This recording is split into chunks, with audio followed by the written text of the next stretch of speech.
Voice is soft and calm, but his message is strong, and everyone in the room stops and takes notice. He's careful not to hurt feelings, not to be condescending to others, not to brag or be overly bold. His timing is perfect. He knows when to say what thing to get the best response, and so it can best be heard and understood by others. L is for leader. This one was a little too easy, huh? So really all of these add up to leader: generous, accommodating, thoughtful, etc. And I realized I was writing this and thinking about the traits that Gat possesses. What I'm really doing is describing the most perfect leader. I can begin to try to list all of the committees, boards, advisory councils, speaking and consulting requests, and other honors that demonstrate that not only I, but many others consider Gat to be a leader. But it would take more than the amount of time I'm allowed, and these gentlemen would take the microphone from me. But I fear that my length would still miss about 85% of them. Have any of you been in a meeting with Gat and sort of wondered out loud things like, wonder if we know anyone who knows the mayor?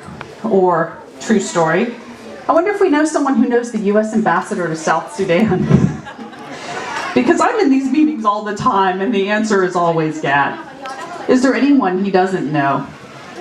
When I consider friendships that Gat has, I'm reminded of Proverbs 27:17, which says, "As iron sharpens iron, so a friend sharpens a friend." Great strong leaders are friends with great strong leaders, and Gat's one of those great strong leaders.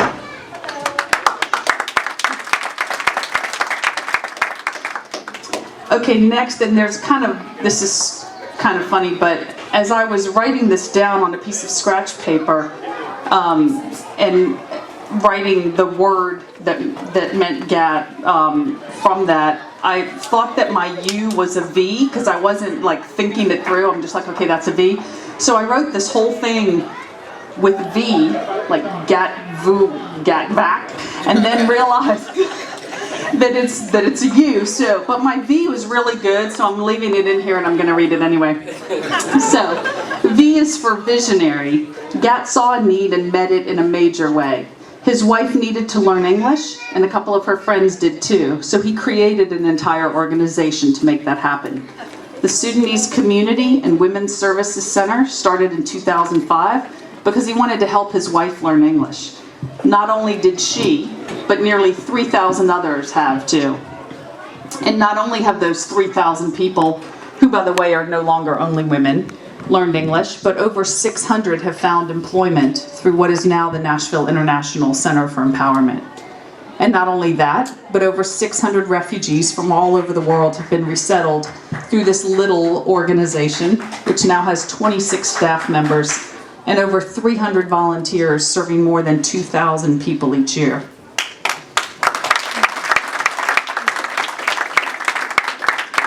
This organization for Sudanese women has now served men, women, and children from 72 different nations. This organization, this one that Gat dreamt of one day when he was simply thinking, yeah, I need to help my wife learn some English, has made a big difference in our community and in the lives of so many. Not many people have vision like that. My vision for the future gets sidetracked when trying to figure out what's for dinner. But Gat imagined a place like Nice 9 years ago when he simply wanted to help his wife feel a little more comfortable in this city that was her new home. That, my friends, is a visionary. So U's kind of hard. I didn't want to do the sort of expected unique, and everything else starts with un, which is a negative. So I went with unexpected. And this is really only half true. Gat's very typical Sudanese. After working with hundreds of young Sudanese men when they first arrive in Nashville, you see certain characteristics come through. It's like an entire population has similar traits. This is fascinating to me. Anyway, here are the ways in which Gat is exactly what you'd expect. He's very smart, obviously. He's also smart in a different way, though. He anticipates a few steps ahead so that he can both react appropriately to what comes his way, but also so that he can lead others to see things the way that he does. In the hands of the wrong person, this could be dangerous. It's charisma. But in Gat, it leads us all to a much better place. He's also very inquisitive. He's come by the office before solely to get my opinion on how he should handle something. First, I'm flattered and unworthy, and also very impressed. I don't know if he listens to my advice, but he certainly wins me over in the process. The Sudanese I know are a loving bunch of people, even when, as a resettlement director, they were asking me for more than I could deliver, or unhappy with me because I couldn't give them what they wanted. They were always polite, and affectionate, and humble, and Gad is all of these things. If you watch him interact with his wife and kids, you'll witness the love that he has for his family. The Sudanese are well connected. Gat knows not only everyone in town, but also in Washington, D.C. and South Sudan. It's good to be friends with Gat. So the actual unexpected part's really quite small. The U is really hard. And it's my speech, so I can cheat if I want to. It's not that I expected him to be a jerk, but Gat has this physical presence that doesn't match what's on the inside. So I love having my stereotypes blown. When you don't expect great customer service from the checkout person at the grocery store, and by the time you pay for your groceries, she's like your long-lost sister. This is how it is with Gat. If you didn't know him but saw him coming towards you in maybe like a dark alley, you might be a little nervous. He's very tall, and with a 6'5" husband, I'm used to tall, and he's very dark, and he carries himself upright and strong. But it won't be more than a few seconds before his face changes and all you see is that huge bright white smile, one of the most beautiful sincere ones you'll ever see, and you know it's there on that face meant for you. Even when he's not smiling, he looks like he's trying to hold back a smile. He also always greets me with a big hug, and he's one of a small group of people that I can stand up real straight to hug right back. A is for achiever, another really easy one. This is why we're here today. Gat's achieved what so few people do, earned a PhD. Most of us were happy to make it out of high school or maybe even college in one piece. We graduated, then never looked back. Phew, done with that. But not Gat. He knows that education is not something to be taken for granted. He knows what you can achieve with an education. He knows the determination, the hard work, the incredible focus that's required to achieve something this big, and most of us don't. We just sit in awe of this man. We celebrate him, his work, the time and effort he put into it, and we try to get a little bit of that to rub off on us. Achieving something worthwhile involves making promises to yourself and often to others as well, and keeping those promises.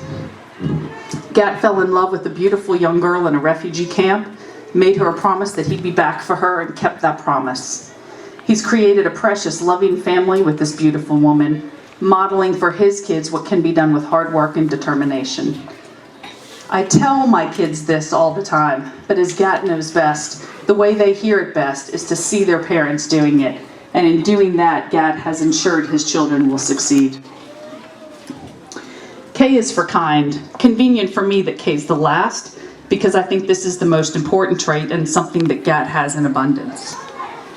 Gat always greets me with a kind word, asks about my family, is genuinely concerned if I have even the slightest sniffle or cough, and remembers to ask me about it next time I speak with him. He just radiates kindness. But the most significant memory of Gat was when he attended my dad's funeral in Murfreesboro 5.5 years ago.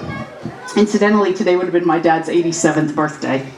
I hardly knew Gat when he appeared at the back of the church that day. I'd probably met him a few times. I'd only been in this position for about a year.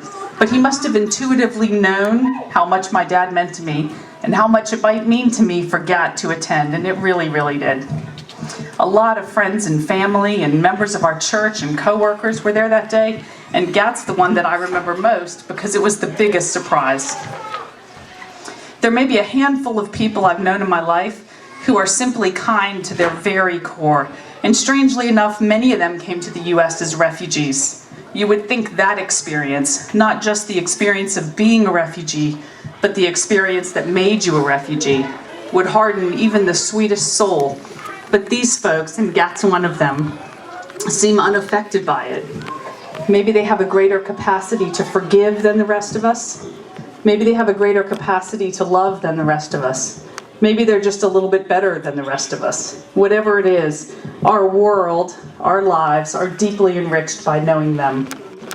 My life has been deeply enriched by knowing you, by calling you my friend, my brother, someone I aspire to be like, someone I can learn so much from. And I'm so incredibly honored to be here tonight honoring you.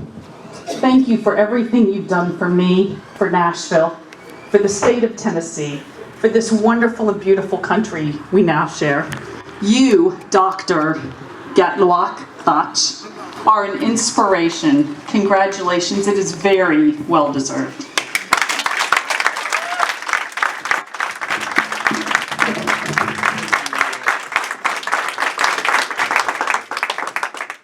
American friends, getting a degree in Southern Sudan, it is something very rare, something very important.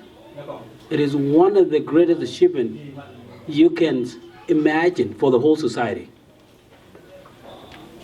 I am so privileged to introduce Gatluak. However, I want to bring her mother, who brought this gentleman to this world, and his wife. I was going to say that, look at him. So, the wife of Gatluak Nyakuma, she's back there organizing, and mother. And if I can add brother Wiyual, the young boy that came with Gatluak as a small kid. I want you to see him right here. Wiyual, come on.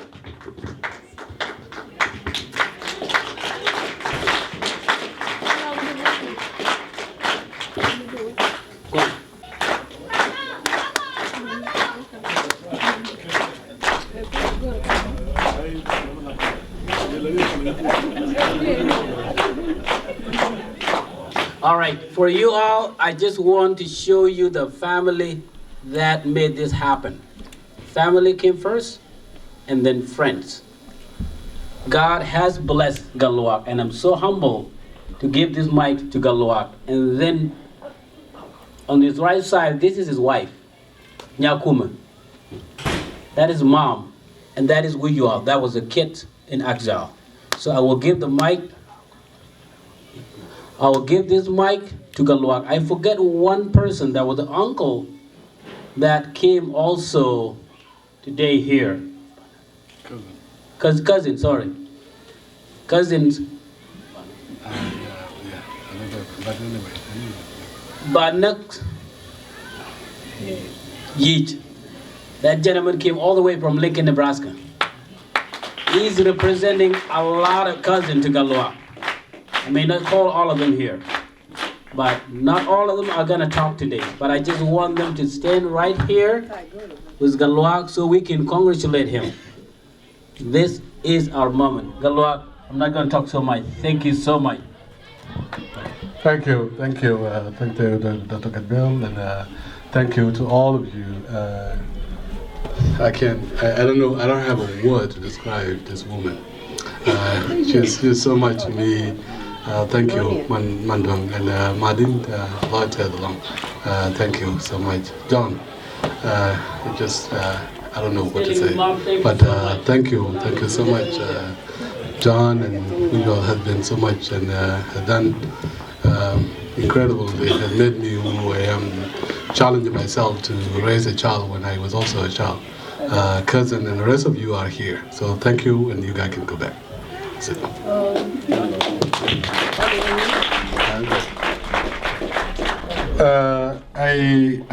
You know, hearing all the wonderful words that have already been said, it's so emotional sometimes, and especially when you do not have you don't really have the luxury to describe yourself more less than people that know you better than you do to yourself, right?